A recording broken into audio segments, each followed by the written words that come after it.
la voix. Non, c'est moi la voix. Nous sommes la voix. Nous sommes tous la voix des sans-voix. Chers auditeurs, auditrices de la radio des sans-voix, bienvenue à l'émission Collectif pour la vérité.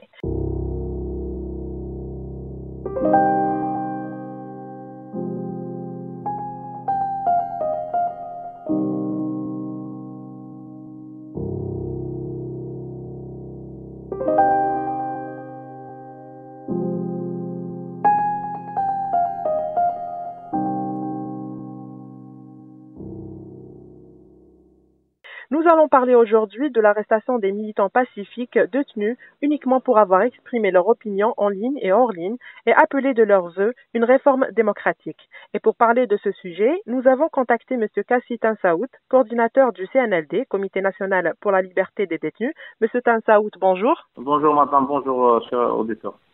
Avant d'entamer notre sujet, M. Kassi, pourriez-vous nous parler un peu de votre comité, de le faire connaître un peu à nos auditeurs? Donc, le CNL, le Comité national pour la libération des détenus, est un comité qui a été créé le 26 août 2019 suite aux arrestations des premières arrestations des détenus d'opinion, c'est-à-dire à partir du 21 juin puis le 28 juin. Donc, c'est un comité qui est composé d'animateurs, d'activistes, d'avocats et d'ex-détenus qui nous ont rejoints actuellement, et d'enseignants universitaires de pas mal d'activistes actuellement.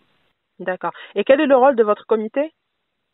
Le rôle du comité, c'était bien clair lors de la création de notre comité en août 2019, comme je vous l'avais dit. Bien avant, nous avons lancé l'appel à toutes les personnes bénévoles de rejoindre ce comité. Et lors de la création de ce comité, nous avons arrêté les objectifs, c'est-à-dire de médiatiser beaucoup plus les cas des arrestations et des détenus, d'assurer une solidarité entre les familles et avec les familles des détenus, et d'assurer la défense de tous les détenus sans exception. D'accord. Au moment où tous les regards au niveau national et international scrutent la gestion de la pandémie de Covid-19, les autorités algériennes consacrent du temps à accélérer les poursuites et les procès contre les militants, des journalistes et des partisans du mouvement du Hirak. Monsieur Kassi, que pourriez-vous nous dire à propos de cela? C'est justement mon avis, c'est l'avis de tout le monde qui s'en avait partagé. Ça veut dire au moment où le peuple, ça veut dire on n'a pas attendu la décision du gouvernement a appelé un confinement, mais c'est les citoyens qui ont pris la sage décision d'appeler lors de la marche, juste après la marche du 13 mars dernier, à un confinement pour lutter justement contre la propagation du Covid-19. Et puis, ce qu'on remarque, c'était juste une semaine après, les convocations ont commencé, les intimidations. En principe, nous avons remarqué qu'ils essayent de profiter le maximum pour étouffer, intimider avec les convocations et les arrestations de plusieurs activistes à travers Wilaya déjà depuis 2 mois. Justement pour tenter d'étouffer la révolution, bien de faire peur aux autres régions comme ça, donc pour essayer de casser la révolution. D'accord. Et pourriez-vous nous dire un peu le nombre d'arrestations effectuées durant ces 2 mois de confinement et ceux effectués depuis le début du Hirak? Depuis le début du Hirak, en 2019, nous n'avons pas le chiffre exact parce qu'on n'a pas fait le bilan, même si on avait les informations mais avec la libération, jusqu'à la libération provisoire le 2 janvier dernier. Ça veut dire on nous a brouillé les chiffres. Donc actuellement il y a actuellement 48 détenus d'opinion au niveau national. Plus il y a 10 détenus qui ne sont pas détenus d'opinion, mais c'est des détenus arrêtés de la marche du 1er mars 2019 et le 2 avril. C'est-à-dire c'est pas des détenus d'opinion politique, mais c'est des détenus qui ont été oubliés. Leurs familles nous ont contactés. Je me souviens, c'était le 15 septembre qu'ils nous ont contactés devant le tribunal de Sidi Mohamed.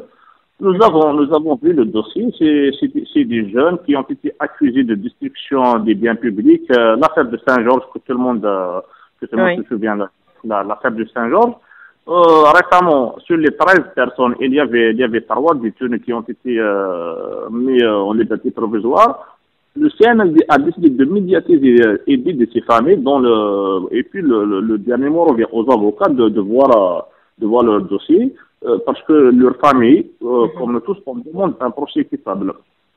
Concernant, donc au total, il y a 48 plus les 10, ça veut dire on est approximativement à 58 détenus. Nous avons aussi recensé durant le confinement. Donc il y a la convocation de 109 activistes citoyens sur 33 wilayas. Sur les 109 convocations, nous avons 32 détenus, 32 maisons de dépôt. Donc 9 ont été libérés avec une condamnation de 6 mois de sursis, dont Mohamed El-Ghali, le docteur Mohamed El-Ghali Djemila, Jawad Bouchikh de Anti-Motion, Ibrahim Abdelhaq de Ouargla. Il y avait un autre cas qui a été condamné à 1 an sans dépôt, c'est l'Arabie de Chleuf. Dernièrement, la semaine dernière, il y avait deux Amr Youssef et Bot Mohamed de Rélizan sous contrôle judiciaire. Nous avons Mejdoub Bardouane qui a été relâché, donc il a été condamné à 1 an de prison.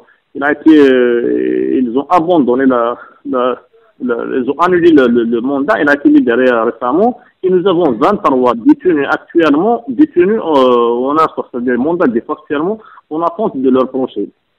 Malik Riyah de Anti-Motion, Nouar Fahd, Aloui Hossim de Biskala, Khapidi Mohamed Mustafa Khiouch de Sida, Zakaria Boussahad Naba, Khalil Rahal et Mohamed Fouad Bouabdallah de Soukharas, Gary Mohamed Msaoud Mustafa Al-Arbi, Tahar Boussif Mohamed Bouvieh de l'Aoulia de l'Biyam, Boujina Youssef Ali Mouranti des ex-détenus avec Jabla Abdelkader de Chleuf, Walid Kshida de Stif, Bahla Elias, c'était le détenu d'Oran qui a été arrêté sans que sa famille ne soit au courant. La situation en détention provisoire 2 jours après qu'ils ont eu l'information.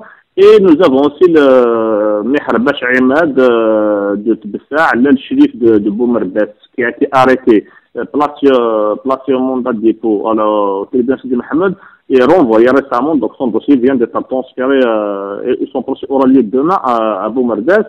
Et pour le moment, nous avons aussi 4 détenus que nous avons eu des informations, nous avons les noms.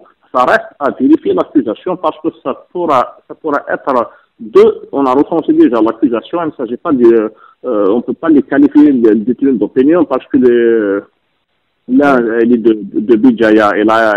C'est un activiste très très connu, mais malheureusement, c'est quelqu'un qui a eu de la violence. Donc l'accusation, c'est un mec parce que il s'est rendu au commissariat de Bijaya pour se renseigner d'une plainte qu'il avait déposée juste la dernière marche des étudiants. On a participé, il a été agressé par un policier. Il a découvert malheureusement que sa plainte n'a pas été retenue. Donc, il a piqué une colère, il a sorti à l'extérieur du commissariat, il a cassé des choses, donc des biens publics. Voilà, donc approximativement. D'accord. Monsieur Kassim, aujourd'hui, à l'instant même, il y a le verdict de Farah Abdelhafiz, donc qui vient d'être condamné à 1 an de prison, dont 6 mois de sursis et 6 mois de prison, puis une amende de 100 000 dinars. Il sera libéré le 30e mai. Ça veut dire c'est une bonne nouvelle, même s'il est condamné, mais ça reste une bonne nouvelle. Il va rejoindre au moins sa famille. D'accord. Monsieur Kassim, vous qui êtes en contact avec les familles des détenus et leurs avocats, pourriez-vous nous dire comment ces arrestations se sont procédées? Est-ce que c'est fait par des convocations ou bien ils les interpellent de chez eux ou dans les rues? C'est fait comment? Est-ce que les dernières, durant le confinement ou bien bien avant? Durant le confinement et avant. Durant le confinement, donc on a 2 cas. Donc il y a plusieurs personnes qui ont été convoquées. Juste après l'interrogatoire, elles ont été déférées devant le procureur et puis le juge d'instruction qui les a placés mandat de dépôt. D'autres, il y avait, comme nous avons aussi 4 ou 6 cas qui ont été kidnappés pratiquement.